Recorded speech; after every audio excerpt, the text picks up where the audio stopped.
Boa noite, irmãos. Estamos mais uma vez aqui todos reunidos para a realização do Evangelho do Lar da Casa Espírita Eulália Nogueira. Vamos elevar o nosso pensamento a Deus, nosso Pai, a Jesus Cristo, nosso amado irmão e mestre, a Maria, a todas as legiões de espíritos de luz que nos assistem. Vamos agradecer por estarmos aqui com saúde, na paz, na harmonia, na tranquilidade. E vamos pedir por acréscimo de bondade que possamos ter uma boa interpretação do Evangelho de hoje e que possamos, mais do que isso, tentar aplicá-lo no nosso dia a dia. E que assim seja. Então, damos por aberto este Evangelho do capítulo 15, Fora da Caridade não há salvação. O que precisa o espírito para ser salvo? Parábola do bom samaritano. Ora, quando o Filho do Homem vier em sua majestade, acompanhada de todos os anjos, sentar-se-á no trono de sua glória. Reunidos diante dele, todas as nações separará um dos outros, como o pastor separa dos bodes as ovelhas, e colocará as ovelhas à sua direita e os bodes à sua esquerda. Então dirá o rei aos que estiverem à sua direita: Vinde, benditos de meu Pai, tomai posse do reino que vos foi preparado desde o princípio do mundo, porquanto tive fome e me destes o que comer, tive sede e me destes de beber, careci de teto e me hospedastes, estive nu e me vestistes, achei-me doente e me visitastes, estive preso e me foste ver. Então responder-lhe-ão os justos: Senhor, quando foi que te vimos com fome e te demos de comer, ou com sede e te demos de beber? Quando foi que te vimos sem teto e te hospedamos, ou despido e te vestimos? E quando foi que te soubemos doente ou preso e fomos visitar-te? O rei lhes responderá: Em verdade vos digo, todas as vezes que isto fizestes a um destes mais pequeninos dos meus irmãos, foi a mim mesmo que o fizestes. Dirá em seguida aos que estiverem à sua esquerda: Afastai-vos de mim, malditos, idem para o fogo do eterno, que foi preparado para o diabo e seus anjos, porquanto tive fome e não me destes de comer, tive sede e não me destes de beber, precisei de teto e não me agasalhastes, estive sem roupa e não me vestistes, estive doente e no cárceres e não me visitastes. Também eles replicarão: Senhor, quando foi que te vimos com fome e não te demos que comer, com sede e não te demos de beber, sem teto ou sem roupa, doente ou preso e não te assistimos? Ele então lhes responderá: Em verdade vos digo, todas as vezes que faltastes com assistência a um destes mais pequenos, deixaste de tê-la para comigo mesmo. E este irão para o suplício eterno e os justos para a vida eterna. Mateus, capítulo 25, do versículo 31 ao 46. Então, levantando-se, disse-lhes um doutor da lei para o tentar: Mestre, que preciso fazer para possuir a vida eterna? Respondeu-lhe Jesus: Que é que está escrito na lei? O que é que lê nela? Ele respondeu: Amarás o Senhor teu Deus de todo o coração e de toda a tua alma, com todas as suas forças e de todo o teu espírito, e a teu próximo como a ti mesmo. Disse-lhe Jesus: Respondestes muito bem, fazei isto e viverás. Mas um homem, querendo parecer que era um justo, disse a Jesus: Quem é o meu próximo? Jesus, tomando a palavra, lhe diz: um homem que descia de Jerusalém para Jericó caiu em poder de ladrões que o despojaram, cobriram de ferimentos e se foram, deixando-o semi-morto. Aconteceu em seguida que um sacerdote, descendo pelo mesmo caminho, o viu e passou adiante. Um levita, que também veio àquele lugar, tendo observado, passou igualmente adiante. Mas um samaritano que viajava, chegando ao lugar onde jazia aquele homem e tendo-o visto, foi tocado de compaixão. Aproximou-se dele, deitou-lhe óleo e vinho nas feridas e as pensou. Depois, pondo-o no seu cavalo, levou-o a uma hospedaria e cuidou dele. No dia seguinte, tirou 2 denários e os deu ao hospedeiro, dizendo: trata muito bem este homem, e tudo o que despenderes a mais eu te pagarei quando regressar. Qual destes 3 te parece ter sido o próximo daquele que caíra em poder dos ladrões? O doutor respondeu: aquele que usou de misericórdia para com ele. Então vai, diz Jesus, e faz o mesmo. Lucas capítulo 10, versículo de 25 a 37.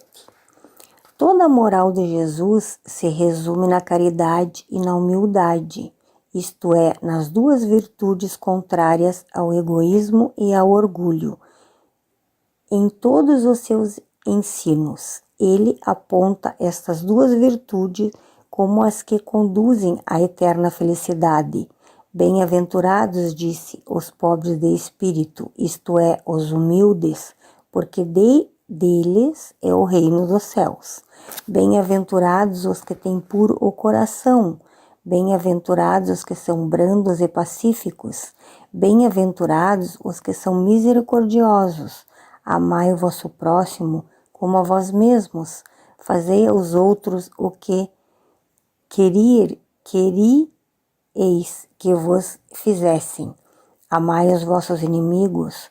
Perdoai as ofensas, se quiserdes ser perdoados. Praticai o bem sem ostentação. Julgai-vos a vós mesmos antes de julgardes os outros. Humildade e caridade, eis o que não cessa de recomendar e o de que dá. Ele próprio o exemplo, orgulho e egoísmo, eis o que não se cansa de combater.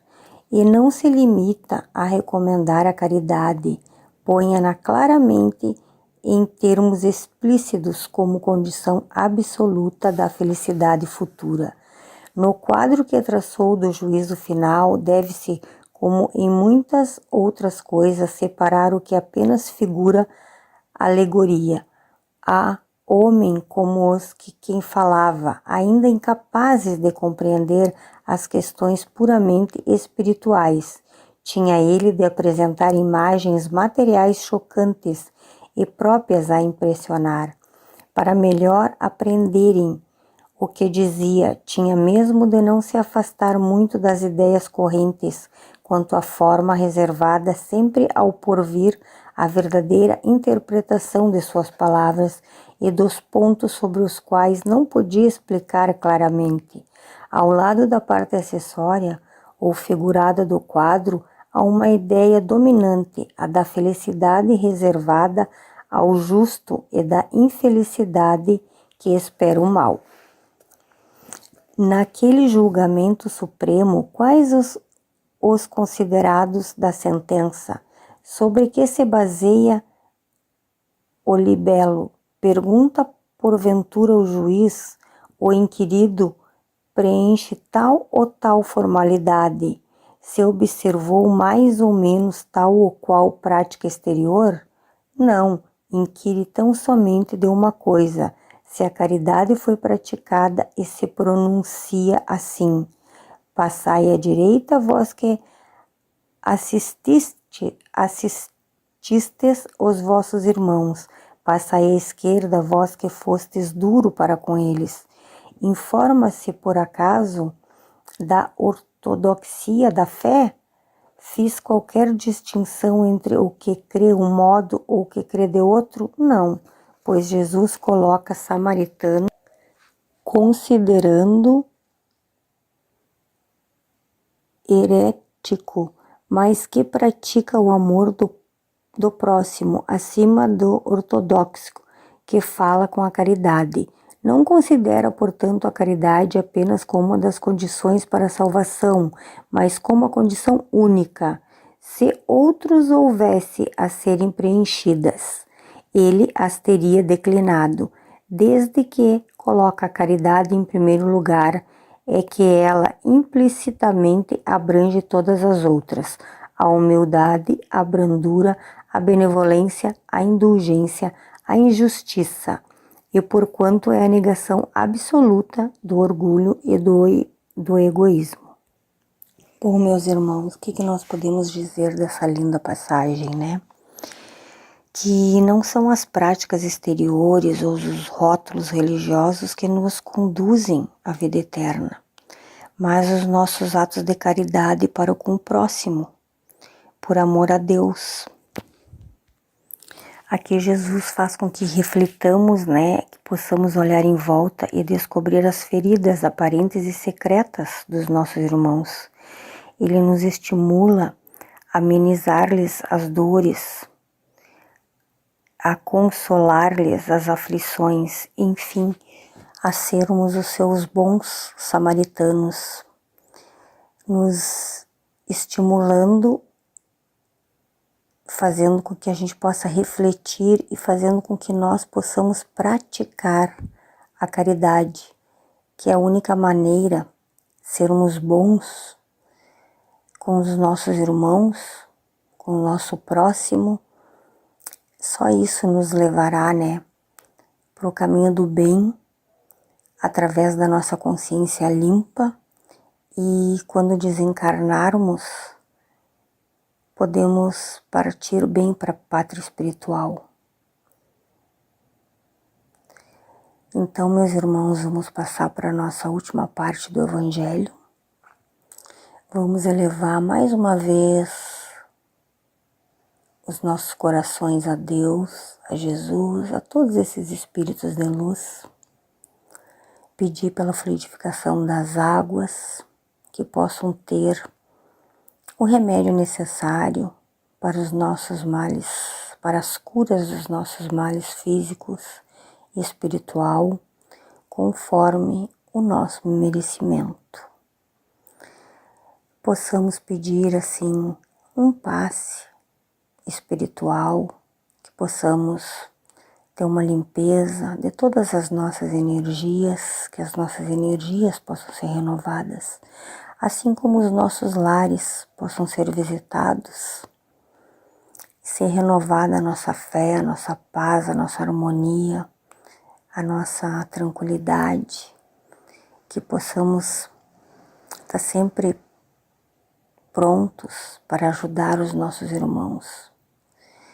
Pedimos também por todos os nossos familiares, pelos nossos amigos, pelas pessoas que gostam, pelas pessoas que não gostam de nós, que nós possamos praticar a caridade, perdoando, orando pelas pessoas, por todas as pessoas de todos os planetas habitados, pedindo paz, proteção, saúde, que cada irmãozinho que precisa de um amparo, que está passando por necessidade, que essa mesma luz que nós estamos recebendo possa ser estendida também a todos eles, não só no planeta Terra, mas em todos os mundos habitados.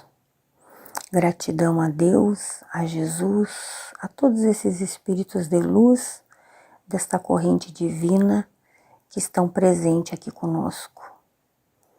Agradecemos por mais uma vez estarmos aqui reunidos nesta corrente de luz. Uma boa noite a todos, que fiquem na paz de Deus e de Jesus, e que assim seja.